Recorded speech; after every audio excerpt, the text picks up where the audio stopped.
complicated to follow, but we're going to make it interesting because I'm sure you all want to know about the next level of electric cars, because this is the next level after hybrid vehicles.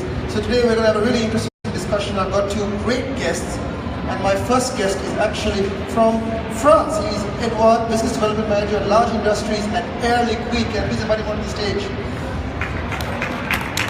He's also extremely tall. So this is going to be really interesting. Now my next guest is not extremely short. He's actually just normal sized, and he's fantastic. He's from Alphatim, and he is walking very quickly to the stage. He's Ralph Zimmerman, Managing Director After Sales Services for Alphatim Auto Sectors. Please give him a big hand. So for those of you joining us, we're talking about zero emissions mobility. I'm just going to call it hydrogen fuel cell cars. It's the fuel of the future, because this is post-petrol, and as we're talking about life after petrol. So that's our discussion today, and we are going to kick off with a little bit about what you gentlemen do. So first, Edouard, what is Air Liquide? So, in brief, because we only have 60 minutes. Very brief. So we are, that's not so sexy. I mean, we are not pretty much in the car business. As sexy as you want, just go straight for it. We are in the industrial gas business. So basically we produce hydrogen, the fuel that is used in the cars by Toyota and by many other car manufacturers. We've been in this business since quite a long time. We are more than a century old. You're making hydrogen for more than a century? The company is 100 years old. So we make hydrogen since, I would say, around 1970s. That's still a fairly long time. That's a very long time, mostly for industrial usages. We'll come to that later on during the presentation. But we are here in hydrogen since a very long time, and we are pushing now worldwide this initiative to promote alternative energies, not only hydrogen, but there are also some very viable alternatives for energy production, storage and all. So that's one of our now key sector at Air Liquide. Okay, and Ralph, what is it that happened at Alphatim Auto Sectors? I think you have a fuel cell hydrogen electric vehicle that you want to talk about from a certain Japanese brand. So tell us. That's true. Basically, Alphatim Motors is the first one to bring and study. Is it the only one? It's the only one in the region, basically. Toyota is offering the Mirai, so the car which carries the name Future, right? Mirai stands for future.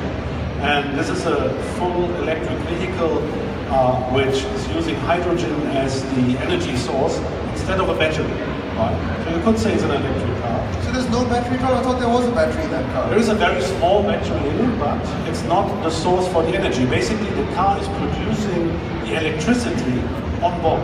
That's what you call the fuel cell. This is the piece of technology which is producing electricity.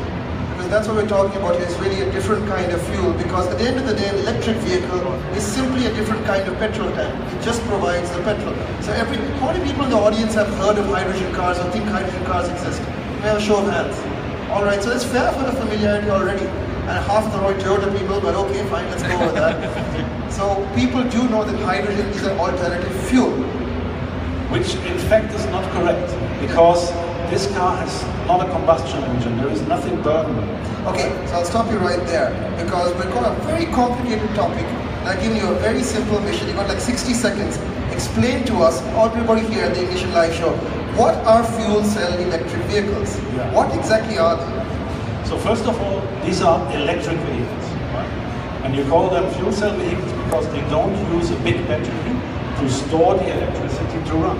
They use hydrogen and a stack which is producing electricity, in fact electricity and water, because the only thing which is evaporating from the car as an emission is water. As opposed to, like, imagine I know nothing about cars, which is also probably true.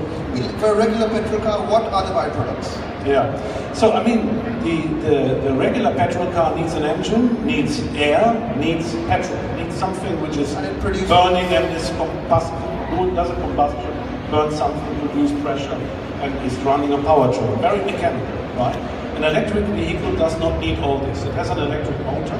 This electric motor with a certain powertrain is driving the wheels. But you need electricity. And this is the trick in the book, right? Where do you get the electricity from? And there are different ways. One is you have battery electric vehicles which use a plug. like your hair dryer. I think you use that a lot. So that's basically. And I'm the one who makes the jokes here. Hold on. Oh, really? Oh, I'm sorry. I'm German. We are not fun. So that's very good. We got ourselves an amateur Seinfeld. Very good. Very good. It's going to be the straight man. Yeah. So, but this is the same, right? The electric vehicle needs electricity, and there are two ways: or you store it in the battery, or you generate it on board. And that's So it's a mobile power station. That's what a fuel cell is. It's Well, a absolutely mobile right. electricity Yes. point. That's why in the discussion we talk a lot about the hydrogen society. Because in fact, a car is only one application for this way of storing energy. You could power your house. You could power anything by having everything you can think of, by having this energy storage. I mean, one of the problems here is that a battery obviously can only hold so much electricity. And petrol is actually a very rich storage form of energy. It's very dense with energy. How does hydrogen compare to that? Is hydrogen directly compared to petrol? Is it worse, less, better? Tell us. It's very comparable to petrol if you want so. So to give you an easy indication from a car point of view, if you refill a Mirai, it takes you 3 to 5 minutes. Pretty much like a petrol station where you refill your car. It's even faster than refilling a car. And this 3 to 5 minutes give you 500 kilometers of reach. Do I have to understand all of that to fill a Mirai? That's really complicated. It is.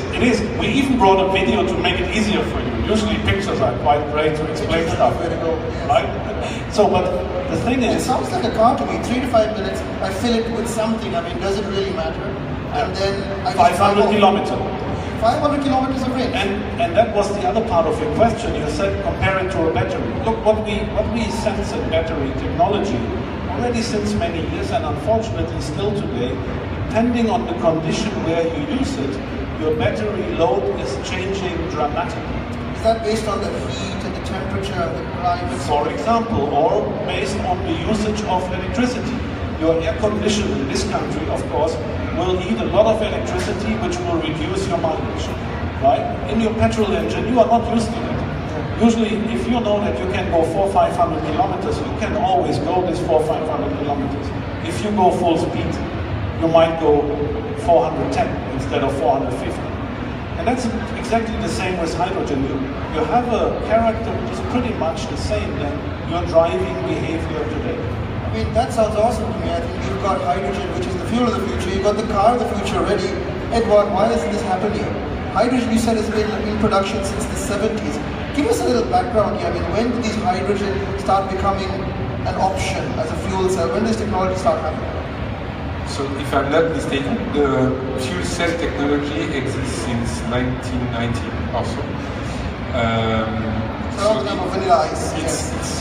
It's quite there yet. Yeah. The only question was mass production. Yeah. This was not achieved until Toyota came with the Mirai back in 2015. Before that, it was very small scale production. Was it prototypes and basically? What sort of companies, apart from Toyota, who else is working on fuel cell cars? Hyundai, Daimler, Mercedes also had some few samples here and there. And have you been dealing with them as well? Yes.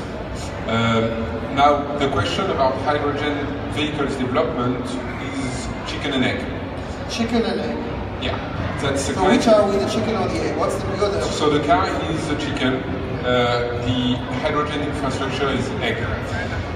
The main problem we face today, and that's common everywhere in the world, is that basically to put more car in the market, you need to develop the infrastructure.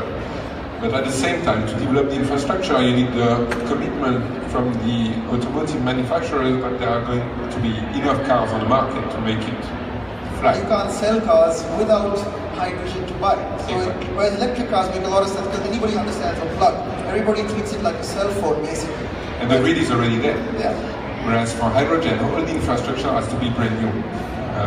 Look at all the gas stations you have today. These are here for the past, I don't know, 20, 30 years. They're already there. They are fully Well, we amortized. make this stuff, so it's been around for a while. Exactly. Well, in that case, you come from a different market. And in France, for example, what sort of hydrogen infrastructure, or just generally Europe, what sort of infrastructure exists in Europe? So basically, to go back to a little bit more technical discussions, hydrogen can be produced from various sources. To make it completely green, the most appropriate way to produce it is to electrolyze water. So water is H2. So you need electricity to make... Exactly. You need electricity at the very beginning. Now, what makes it completely green is that basically you can use renewable energy to split water. Okay? Once you reach that point, you make it a fully decarbonated fuel. The huge advantage of that, and that's what we promote as well at Air Liquide, is a little bit summarized here, but hydrogen can be used as a storage. We have everywhere in the world the problem of storing renewable energy, because basically renewable energy is produced throughout the day. Probably... Just an example of renewable energy, but people are not sure. Yeah, so solar, typically solar energy, we will take the example of the Middle East, will be produced between, I don't know, 8 and 5 p.m. That's also when the energy usage is least intensive, because people are in their office, they are not at home using all appliances. So you need a storage system that allows to store the energy for a while, being able to use it when the peak intensity is there. Hydrogen can be a very good mean for that, so it's going to be more a vector for energy rather than just a fuel. Fuel is also the end usage. You're not really answering my question. In Europe, what sort of infrastructure exists for hydrogen cars? So for hydrogen cars, we provide fuel stations. So it's basically like petrol stations. How many stations? Worldwide, by the end of this year, we will have installed more than 100. 100 stations, but that doesn't seem like a huge number. I think there are 100 stations just probably this corner of town itself. So, but that's still significant because it's a young... But bear in mind that the vehicles are on the road since only 2015. 2 years old, we've got 100 stations, so that's not too bad. That's not too bad, and of course we're not alone in this market, so there are a lot of other players that are building this infrastructure as well. Just sticking with you, Eduardo, in terms of this market, why did you come to the Middle East? Why did you pick UAE and Dubai specifically? What made you come here? We feel, and that's a common vision shared with Al-Futtaim, we feel that there is a lot of potential in the UAE for three main reasons. The first one is appetite for innovation. We have a strong leadership here with a strong vision, aiming really at increasing the well-being of the society and caring about future generations. Secondly, we have a lot of renewable power coming on stream in the coming years. We can speak of Bab el-Shams renewable plant. It's going to be commissioned later in the year. And many other projects that are showing up, creating really a need for renewable sources and renewable usage of energy. And the third point is more geographically speaking, UAE is very small. It's scattered among Abu Dhabi, Dubai, but compared to Europe, for instance, if you want to develop the hydrogen infrastructure in Germany, you are going to install, I don't know, around 250 to 300 So wait a minute, you're actually taking advantage of our relatively small geographic size. It's easier for you to build up infrastructure. Exactly. We feel that with around 15 to 20 stations, we can have at least a decent coverage for hydrogen cars. Whereas at the country scale, if you take Europe, you're at least talking 250 to 300. Yeah, and it's very expensive. Well, Tesla's facing the same problem because they want to supercharge the UAE, but there's only so many places they can be. So, okay, you work with Toyota. Are you open to working with other manufacturers as well? Here in the UAE, we are only working with Toyota. But in the future, if somebody approaches you, will that be an option for you as well? Talking about I've got the hot potato, I think we won't expect that. Obviously, that's a market that's going to develop with scalability. As long as you bring more cars in the market, we'll have more demand, and more demand creates more need for infrastructure, etc. So it's going to be a virtuous circle. Let me answer this question. I just want to finish with it first before you come back to you. So, very quickly, obviously Mira is not on sale, but he's here. What infrastructure exists here? Like literally how many hydrogen filling stations are here in the UAE, the whole UAE? One. We have started the first one station in September. Which I actually went to the launch on, that's why I mentioned it. You have one station? Yes. And that's because we have only a few vehicles in the country today.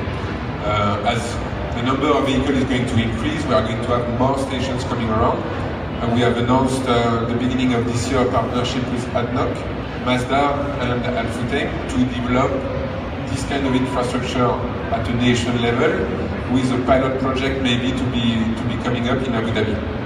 So it's a good thing then that Mirai is a good range, because you need to spare a few kilometers to come back to that one filling station. But it's a start. It's a start. Everything has to have a start, even the most humble beginnings. But the thing is, right now, I'm going to pass to Ralph now. The problem with all these technologies coming out, whether it's hydrogen fuel cells, whether it's hybrids, electric cars, there are so many new buzzwords. They're bombarding people at this motor show. They don't know what they should get next. They don't know if I should regular petrol car. And most people just think, well, I don't really want to be making a life choice. I just want to get from point A to point B. So at the moment, let's be honest. How many people here have heard of Tesla in the crowd? How many people have heard of Tesla? Show of hands. Okay, that's a good start. Everybody's heard of Tesla. How many people have heard of the Toyota Mirai? Okay, about half that, let's say conservative. And about 20% of the Toyota people, so yeah, more cheating. So, they're getting less, they're leaving. But that's a good start. People have heard of the Mirai. How many people, and be honest, would buy a hybrid car? Okay, that's not too bad. Shazad, really? Really? But deserting the faith? Not electric, hybrid, yeah. Not helping. How many people would buy a purely electric car? 1, 2, 3, 4. It's getting less. How many people buy a hydrogen fuel cell car? Okay. How many people think a hydrogen fuel cell car is safe? Okay, that's a good line. That's more than I expected. These people clearly have never heard of the Hindenburg. So, Ralph, I'm going to give you a very quick spot to say why these cars are safe now. Because you believe these cars, the problems in the past are gone. And I want you to tell us, reassure us, why are these cars safe now? Because there is a certain dangerous element to hydrogen. Hydrogen is the lightest gas in the universe, right? So the molecule is very small, it's very light, so that means if it if you would have a puncture in the tank, it would disappear, and to burn it you need 4% concentration, so impossible to get to that concentration. You would have to capture it somewhere. But the question of safety is one of the reasons why we are here today. We started as Alpha Time with hybrid vehicles in 2008. Why? To test them, to make sure that they work in this environment. And safety in a taxi means it's working all the time, right? And you don't trend something. Hydrogen is... You have a lot of data on the hybrid side, because you've been running hybrid fleets for ages and ages. But Mirai is still quite new to you. That's why we started to test the Mirai together with Toyota Motor Corporation and Air Liquide here in this environment. And we do not promise to sell this car tomorrow. That will be possible. You're here on stage with Edward. You're talking about a car that nobody in this audience can buy. True. Absolutely true. And why is that? Because this country, and I think Edward made a very nice summary of where we are. We are in a country where we have an ambitious government, where we have ambition for technology, a society which wants to go green, and a society which needs a real future solution. And let me be a bit provocative on your point with... Can we just stay on this image without to see the Mirai? This is the actual car we're talking about. And let me stay on your picture with the iPhone, right? You can take your electric car and charge it. Now imagine you live in the marina, in a skyscraper, and all of you guys living there have an electric car with a battery. You come home in the evening and you plug in, right? So, meaning what we have today is, in fact, the grid for this electricity does not exist. It needs infrastructure as well, right? And since the country needs infrastructure investment, the question is in which infrastructure to invest. Hydrogen is one of these possible infrastructure solutions. We believe that in the next decade, there will not be one country in the world which is going for only one solution to give us a mobility practical technology. There will be several. Petrol will be one of them, industrial. So you think petrol will be part of the mix going forward? For the next decade, for sure, right? And globally spoken for most of the countries, because of the infrastructure question, because of regulations, because of the question, how is energy available? In this country, energy is available, for example, through sun and electricity. So a perfect place with that great road network to go for this option of off-grid hydrogen electricity. So you bought the Mirai here, and it's obviously a pilot project. It's a car that people can drive. How many people are, who's driving it right now? So we have done a lot of testing with government representatives. So far we had more than 40 high-ranking government people behind the wheel of this car, and they are blown away by how easy it is to operate this vehicle. Right? Here are some examples on the wall. We had a lot of, sorry, it's not easy for you to see. A lot of ministries, the police. We worked with, I think yesterday, the police in Abu Dhabi announced that they're going to use and test one of our cars. So, meaning, this is first of all kind of education and sharing on how this car is working, and have these government units helping us to test the vehicle, exactly as we did with the hybrid taxis in Dubai and Abu Dhabi. We started with a handful of vehicles in 2008, and today there are more than 1,500 Camry hybrids as taxi on the road, still testing, right? And only on this show we presented the car to come, which you can buy them, right? So it's a process. We'll get there eventually where people will buy something like, it may not be called the Mirai. It may be a completely different car, might be a crossover, might be an SUV. I personally think a hydrogen fuel cell powered SUV would be great, because in the desert you have that instant top. Can you describe to us what it feels like to drive a Mirai? A lot of people are wondering what this car is like to drive. Is it weird? Is it different? Is it strange? What is it like to drive? I mean, the first answer is, again, it's an electric vehicle. The great thing about an electric motor is that it gives you torque. That's what you feel as a driver. What is torque for a layman? Torque basically is the ability to accelerate the vehicle from zero. And that's what you feel as a driver, right? If it's strong acceleration. Now an electric motor gives you this torque, this ability from zero, other than a petrol engine which needs to accelerate first and revs up. So that means, first of all, you have strong acceleration. This car has an equivalent of around 160 horsepower. The other thing you feel is absolute silence, because there is no engine. How do you feel absolute silence? How do you feel absolute? That's very difficult in a noisy environment like the one we are in. But of course, you're warmly invited to try the car. I actually have driven the car. It was quite an interesting experience. And you notice all the other noises, because when the car is that quiet, every every note of wind noise is suddenly the loudest thing in the world. So it creates new challenges for a car company to make a car, because suddenly it has to be perfectly sealed. Not that I had any problems, but for example, we drove electric Rolls Royce many years ago. I was so quiet, but then you could hear noise for the first time the Rolls Royce, little rubs of noise here and there. I mean, one experience we made was the taxi drivers driving hybrid cars, which have an electric. Did you put the beads on the seats so they were more comfortable? Basically, what they felt, if they have a long day behind the steering wheel in the evening, they felt more relaxed than in a regular car, because you have a different way of, two reasons for this. One, you have a very calm way of acceleration. You have much less been noise. in the Dubai taxi, they're not calm at all. You might choose one of the hybrids. I think the hybrids have been all fine, in all fairness. It's the petrol engine cars, they're too powerful these days. It's brilliant. So they actually feel calmer behind the wheel driving a hybrid. So that's incredible. Yeah, so they actually feel it's actually better for the taxi driver because he's not so stressed. That's absolutely true. One reason for this is that whenever you stop the car, whenever you go backwards, whenever you start the car, you are electric.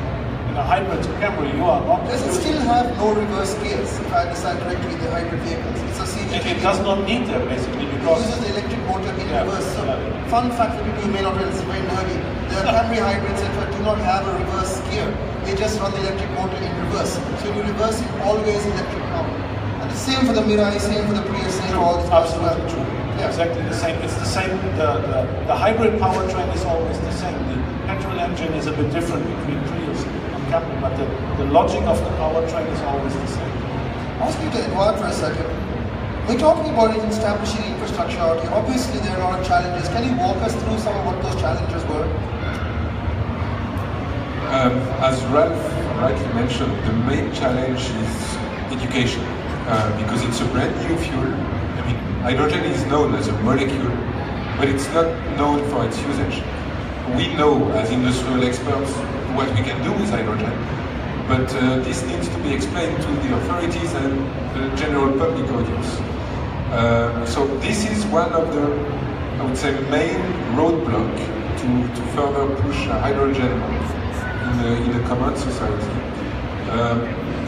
In this part of the world, we also have technical challenges compared to other regions. Tell me about these technical challenges.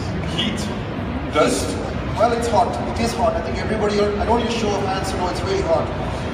Let's take a very down-to-earth example. When we refill the car, the Mirai in Dubai is refilled. The hydrogen temperature is refilled at minus 40 degrees Celsius. That's technical standard. That's what is imposed internationally. To do that, we need to add additional equipment so that when it's 50 degrees outside, we can still match this minus 40 degree temperature. I'm sorry, that's actually fine. I know it's really nerdy, but that's really fascinating. How do you get the hydrogen that cold when the temperature outside can exceed 50 degrees? It's basically heat exchanging. So you cool down the fluid. I'm almost sorry I asked. I am quite sorry. I need to answer that. Go ahead, give it to us. It's heat exchanging. It's basically you exchange cold against a fluid with another fluid. So basically you have hydrogen coming in at ambient temperature and you have another substance coming out at a very lower temperature, and then you have heat temperature exchange. That's how we kind of similar principle to how air conditioning works. Exactly. Okay, so the air conditioning in reverse, so easy. So that was a challenge, and did you anticipate that challenge, or was it a surprise to you? No, we anticipated it, but still... Of course you would say that now, we anticipated it. Now, of course, but still, I mean, it's additional trouble that we need to add on top of something that's kind of, I would say, technologically speaking, it's very interesting and it can be complicated. What are the challenges you have? Coming to the end of our session, what are the challenges you have? I would say it was just heat and cold, which just kind of makes sense. Heat and cold. Again, the authorities, I mean, it's a brand new technology, so we need to push global standards here. Today there is absolutely no regulation as far as public usage of hydrogen is concerned. So there's no regulation at all. That's quite interesting, actually. There are regulations regarding industrial use of hydrogen. Draft stage or actual hydrogen? So some of them exist worldwide, but we need to duplicate that here. So we are in active talks with ESMA and all these authorities. I don't think we should underestimate how difficult Edward's job is, because trying to explain something when there's no rules, it's like trying to play a board game when there are no rules, and you have to build the board game at the same time. Exactly, but that's what's happening worldwide. And the good thing is that in this region, we have really felt the appetite of the authorities for these technologies. That, okay, go ahead, just show us. Just explain us what's going around worldwide, and we'll just duplicate that. That's brilliant. And Ralph, obviously you talked about building a car here that is so far into the future, you can't even sell it yet. What are the sort of challenges you face? Because I mean, I drove the car, I found it really fascinating. I believe that talking on behalf of Toyota, first of all, for a big car manufacturer, testing a car in this environment is a challenge as such, right? So, because in the end, the car needs cooling, right? And cooling systems are challenged in this heat. Dust is a challenge for every cooling system because your filters might get stuck. So having this strong support from a manufacturer like Toyota in this country, the only country in the Middle East, the only country in the GCC where these cars are tested, is a big challenge as such, communication support and so on. It shows basically the dedication of this manufacturer, not only going to the USA and to Japan and kind of the easy stuff into Europe, coming to the UAE. So it's a really tough place to test cars. It is. On the other hand, it shows you that the UAE is seen as one of the front runners in the region, right? Because here we find the environment where we can do such a test. The relationship to the government, just ESMA was mentioned, the authority doing the technical standards, is great. That helps us to basically go with such a laboratory on road, right? I'm going to toss you a softball here. Have the cars had any problems? No, zero. Of course. But to be fair, the car I drove, and it's a compliment for me, the Mirai felt like a production car. Like if that was a car you could go and buy, I would not be surprised. It didn't feel the slightest bit like a prototype. And that is, I don't know if it's a credit to Toyota or credit to Ralph and his team for working so hard on these cars, but it felt like a really finished car. But obviously it's not finished, is it? In a way, it's finished. Okay, only 3,000 cars are built a year. That's like hand-built cars in a factory in Japan for the whole world. The only spec difference is left-hand drive, right-hand drive. So that means, to be very honest to you, we did a slight modifications on the cars we were driving here. That is the suspension for the speed bumps. Suspension? Because of the speed bumps. Nothing to do with hydrogen or Absolutely not. The hydrogen system is working perfectly fine. But there are no speed bumps like ours in the US or in Germany, right? So we had to modify the suspension. You lifted the cars? Well, basically, we did a bit more to the suspension, but yeah, in a way, yes. Wow, so next trip the desert, is it? You go straight into the desert with the mirrors. We will come out with a hydrogen extreme. You will see it next time on the off-road FJ track. Extreme hydrogen version. I can't wait to see that. So we're just wrapping up here. And Ralph, I want to ask both of you actually. Do you think we've reached a point where petrol is now in the past and electricity is the future? And do you think hydrogen is the next step beyond that, or will the two dovetail together? I believe that region by region, you will find different mixes of these three energy sources. And some regions might move faster on battery electric, and some regions might move faster to hydrogen. Some regions might jump. If you think about countries like Africa, they have jumped the telephone network, they jumped to the mobile cell phones, right? And you will find exactly the same in some regions when it comes to how to leave the petrol engine behind in the next decade and how to jump to new energy sources. And Edward, I know obviously you're part of the team that works on hydrogen, so you have kind of best interest here. But do you think the point now where petrol is behind us? I mean, when we look at everything that's going around, it's not just only about hydrogen being the fuel of the future. It's more about general acceptance that the world is changing and we need to do to change it. We need to do something to change it. When we look at all the messages conveyed at COP21, again at COP23, every year it's the same messages that we need to do something to change. Worldwide we have set up the Hydrogen Council, which promotes the use of hydrogen. Of course, that's our job, we are good at that. But I do believe, as Ralph rightly said, that there is going to be a mix. Electric vehicles will be there, for sure, for sure. There is no doubt about that. Hydrogen cars probably will be there as well. Hydrogen trucks, certainly. Hydrogen trucks, that's an we haven't even talked about hydrogen trucks. Because obviously for movement of cargo, that makes a lot of sense. When the main issue with battery today is the storage. As you know, it's very heavy and it's the main constraint you put on the car. Otherwise, you'll be able to drive for 1,000 kilometers. For the hydrogen, the main advantage is that it's so small that you can compress it and then use it as a fuel for very, very long mileages. Compared to petrol, how much does a full tank of hydrogen weigh in the midnight, for example? The weight is only 4.7 kilograms. 4.7 kilos, that's all a full tank of hydrogen costs. How much does a full gasoline tank compare? 90 liters, what's the weight of that? You can say, I mean, water would be 100 kilograms, it's a bit more heavy than this, right? So that's a significant weight saving as well. Cool. So I just want to open up the floor to any questions. Anybody have any questions about the future of hydrogen and future of alternative fuels? Oh, we got a question right up there. It's going to be a technical one, so I'm warning you in advance this time. Thank you for the information. My question is regarding the service on this future technology in terms of spare parts, in terms of something went wrong, what would happen? How are we supposed to deal with it? I know there is no more oil change, there are no more spark plug change, all these kind of things, but I'm sure there is something for the nitrogen system. Yeah, thanks a lot, good question. So we have made our experience with hybrid cars first, because you have an electric component and a petrol engine. And of course, one big advantage of this technology is that your cost of ownership is coming down. Not only emission, also your cost of ownership, as you said, much less stuff. For example, less brake pads, because the car is braking, right? When you basically release the energy, you get energy back. So we have our experience with this in many parts of the world, basically also here, that the cost of ownership is coming down, service is coming down. You need to educate your technicians on how to deal with it. Even in a hybrid electric car, there is a 280 volt battery. So you need to educate people how to work with this.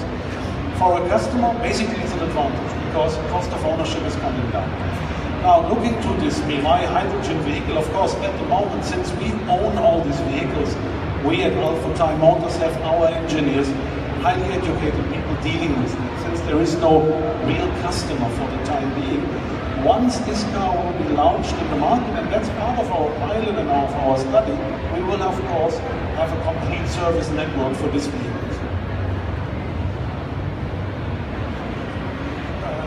And My name is Sajid. I have a quick question for the gentleman from Air Liquid.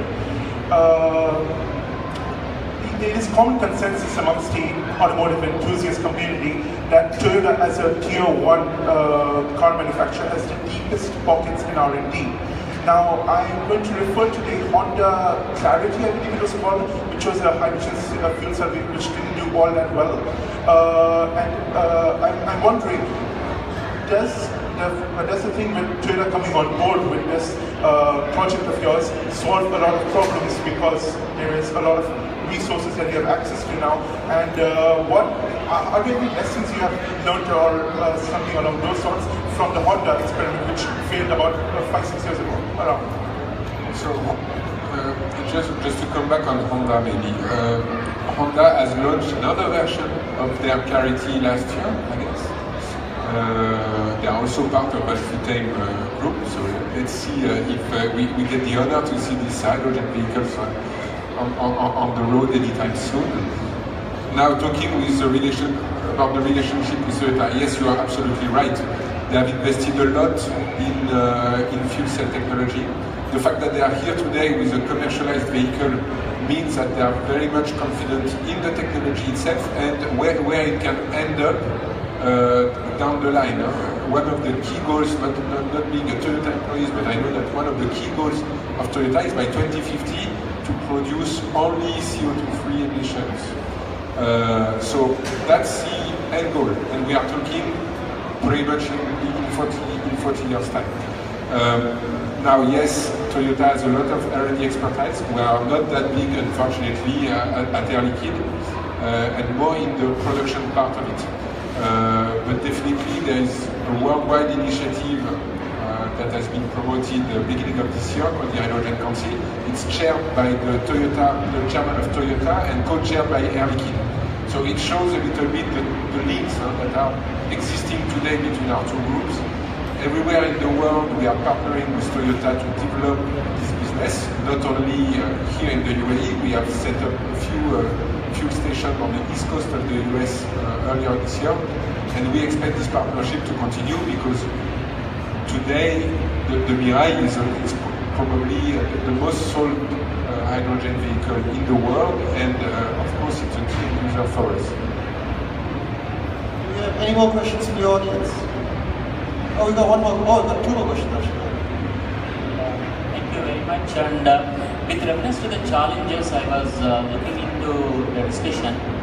First one is the awareness and how you have taken a challenge to reach the needy society, number one. And second one is with reference to the technology. So putting all together, even now, of course, there is even the net, we can browse and understand more on that one. So with reference to your team, how it is happening to bring this concept to the needy or to the society with reference to awareness or to that technical informations or education part. Thank you. So what do you do to create more awareness amongst the society? If you allow me a personal note, 20 years ago I was part of the team which introduced Prius to Germany. Right? The car. You've got quite a history. And at that time we got exactly the questions you are now raising in the car, in one of the car nations. Why do you need two engines? Is that a sustainable technology? Will it help you? Will it reduce emissions? If you today go to Europe, every third car of Toyota sold in Europe is a hybrid vehicle. So that means this starts with, and with that is humbleness, education, right? You need to basically share the information that this technology can give you a solution. And that's why we are not shy to work together with every other car manufacturer, because we have a joint interest, right? This interest is to educate, to get the to get out of the hen and egg and get basically a platform. And this awareness usually you can create in trendsetters, more advanced. The biggest population of Prius in the beginning was not sold in Texas, it was sold in Los Angeles and in Silicon Valley. There's a reason for this. And with hydrogen vehicles, it's exactly the same. And one more question I think over there. That's one of the very bright blue polo. Hi, thank you so much for the talk. My question is, Toyota also sells the Prius Prime plug-in hybrid. Are there plans to bring that to the UAE? Are you testing like the Mirai? And what do you think? What side are you on, Prius Prime or Mirai? Always new product questions. They always. That sounds like a football question, right? Is it Bayern München or Real Madrid? Now look, basically it's a customer need which Toyota tries to cover. With the Prius, you can go 1,000 kilometers, you don't change your driving behavior, and you reduce your emission by around 35% compared to a car same size petrol. A Prius Prime, a plug-in, gives you an additional feature. If you want, you can go up to 40 kilometers or so purely electric. Now, if you think about Dubai, right? I mean, in my case, I live in DIP, I work in DFC. I would not be able to utilize this pure electric range without recharging. That means for my driving style, for my driving behavior, that would be not the answer, right? So Toyota will basically give us products, and we as Alpha Time will work with the manufacturers with products which fill the needs or fulfill the needs of the consumers in this market. As Alpha Time, we offer the Prius, but we also offer, since this year, a Hino hybrid truck, because the truck industry is asking us for reduced emission and for improved fuel economy. Early next year, we will start with the first 2 fuel cell-driven forklifts. So, right from our partner Toyota Material Handling, it's a question of what demand is there. A plug-in hybrid, today's point of view, is not necessarily giving you the answer for this market, for the consumers in this market. Right. I think there's a nice quote from one of our panels yesterday, which basically along the lines of, we don't tell the market what to do, the market tells us what to do, and we simply supply products and services to meet those demands. So I'd like to thank both our panelists today, Ralph from Alpha Time Auto Centers and Edward from Air Liquide. Thank you very much. Give them a round of applause, please, for a great panel.